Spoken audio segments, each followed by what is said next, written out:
Have you ever noticed that as your head hits the pillow, your mind decides to run a marathon? Thoughts of yesterday, plans for tomorrow, all racing in the dark.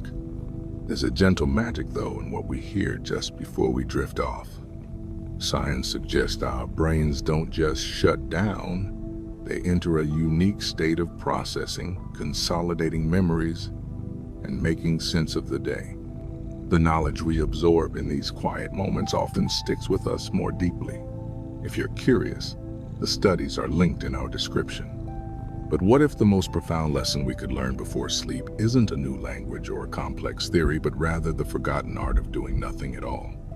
It's a startling idea in our culture of constant motion, that to move forward, we first need to be still. This is the revolutionary concept at the heart of Pico Iyer's work, The Art of Stillness, a powerful reminder that sometimes the greatest adventures are the ones we take by going nowhere.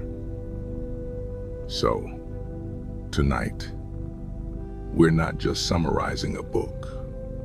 We're embarking on a journey inward. We'll explore this idea of stillness through 4 distinct chapters, each offering a new perspective on why standing still might be the most powerful move you can make.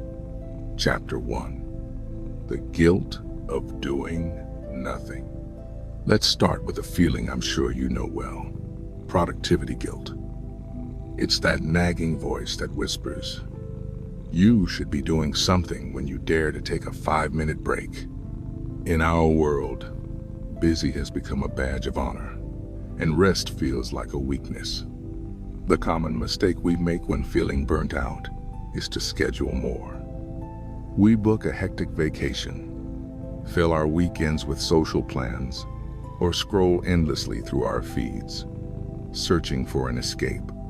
But we're just replacing one kind of noise with another. The core discovery from Iyer's philosophy is this: true restoration doesn't come from a change of scenery, but from a change of pace. It's not about where you are, but how you are. The real antidote to exhaustion is not distraction, but deliberate, unapologetic stillness. So, the simple solution isn't to plan a grand escape. It's to start ridiculously small. It's the courage to sit on your couch for 10 minutes after work and just be. No phone, no television, no agenda. This isn't about adding another item to your to-do list called do nothing. It's about consciously creating empty space between the items. But what does going nowhere truly mean in practice? Is it just being lazy? The answer, as we'll see, is far more active than you think. Chapter 2, The Art of Stepping Back. So let me ask you, when was the last time you were truly alone with your thoughts, without a screen or a task to distract you? It's a surprisingly uncomfortable question for many of us. This brings us to the central concept of stillness. It isn't about having an empty mind.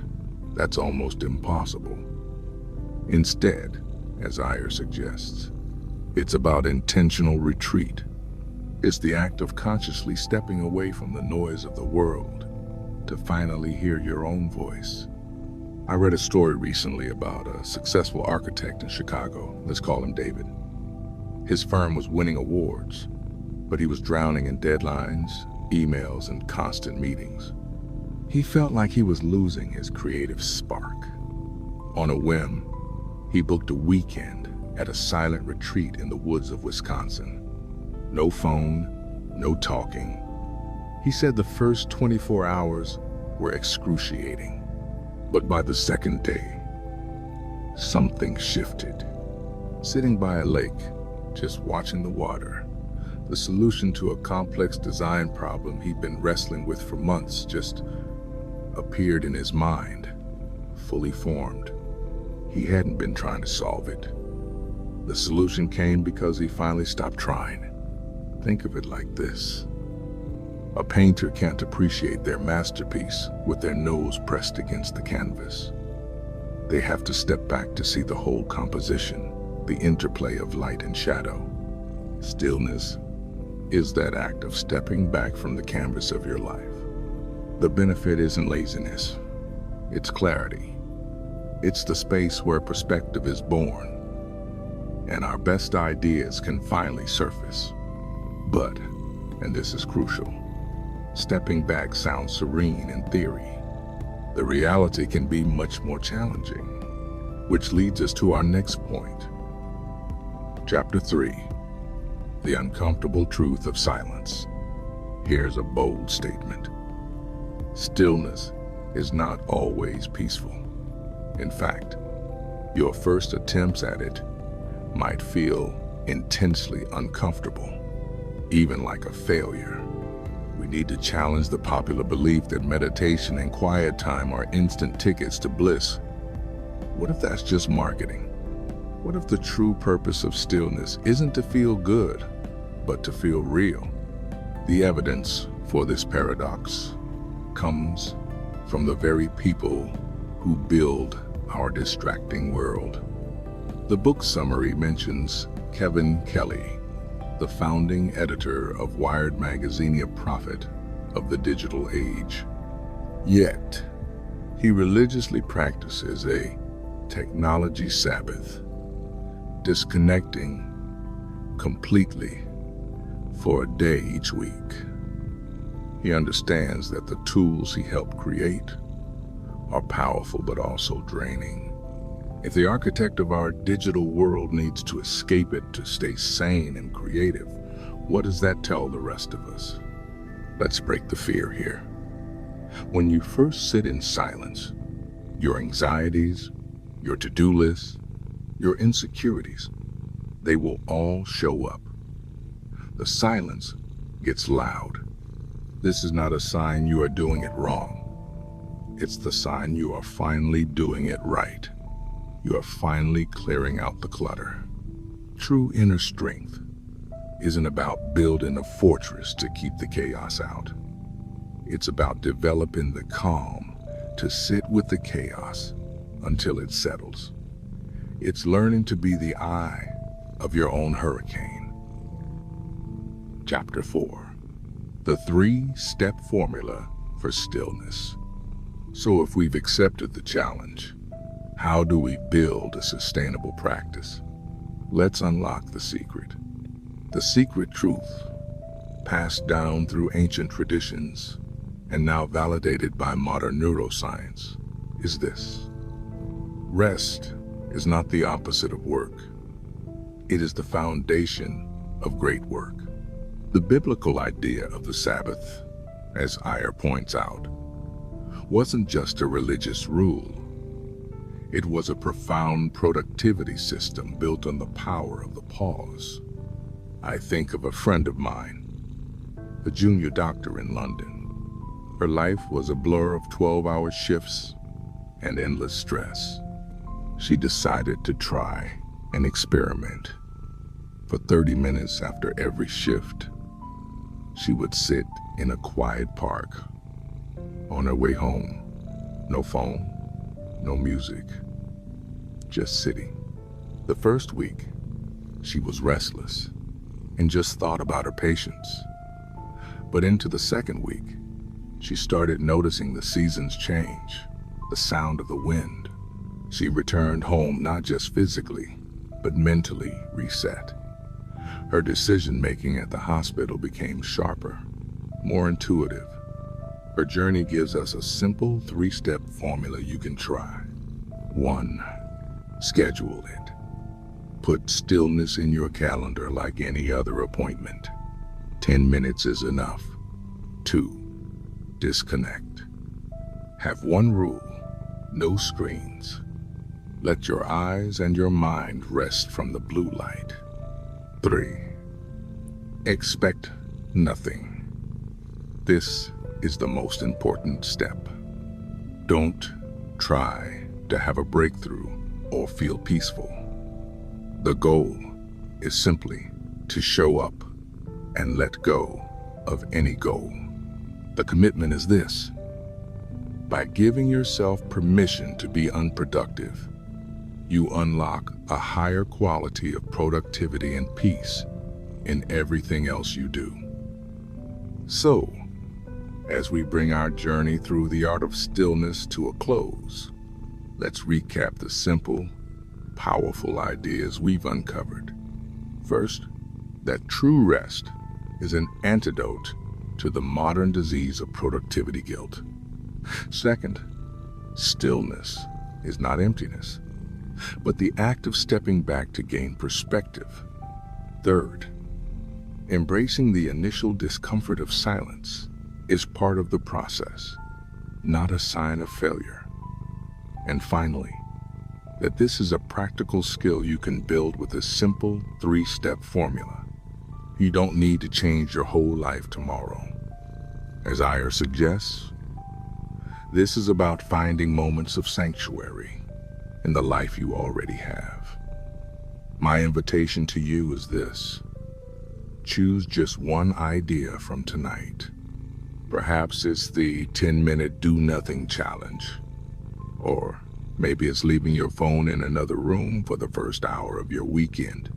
Just try one thing. And now, as you prepare for sleep, let go of the need to analyze these ideas any further. Simply allow them to settle. Let the gentle rhythm of your own breath be your focus. In the moments that follow, we will move from thought to feeling with a series of quiet affirmations designed to carry this sense of peace with you into a deep and truly restorative sleep. And now, settle into your bed. Find the position that feels most comfortable for you right now.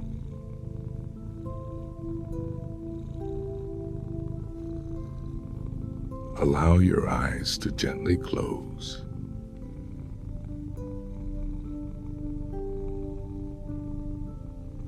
Take a slow, deep breath in, and as you exhale, feel the day melting away.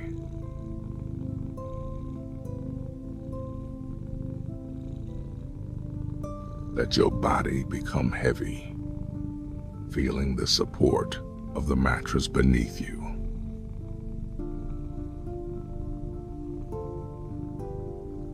There is nowhere else you need to be, nothing else you need to do.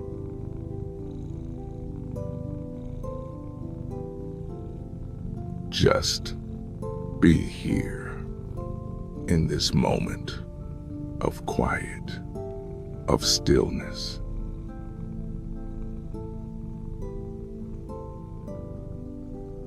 Notice the gentle rise and fall of your chest with each breath. Easy, effortless.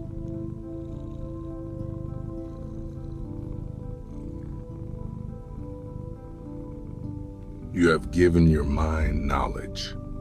Now, give your body rest.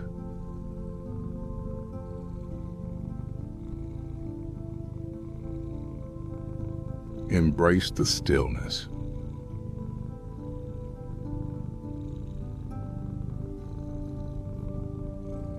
It is safe to let go.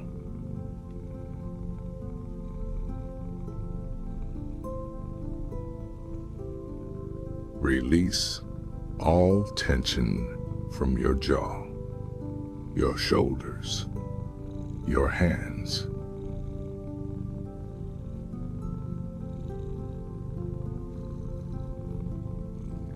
Peace begins here.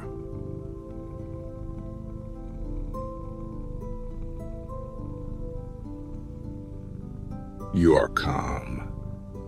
You are comfortable.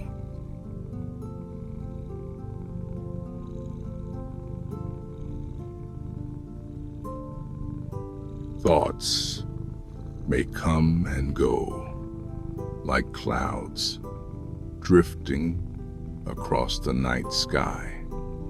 Just watch them pass.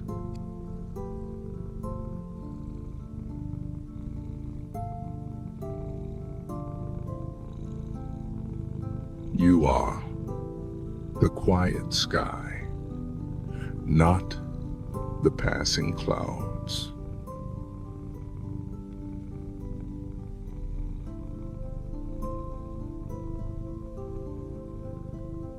Letting go deeper and deeper.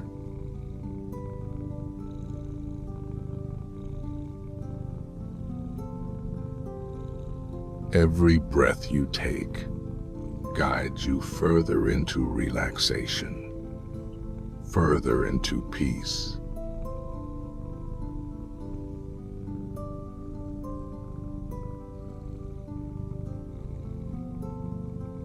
Your body knows how to rest. Your mind is ready for peace. Drifting, safe and sound. Deep, restorative sleep. Resting.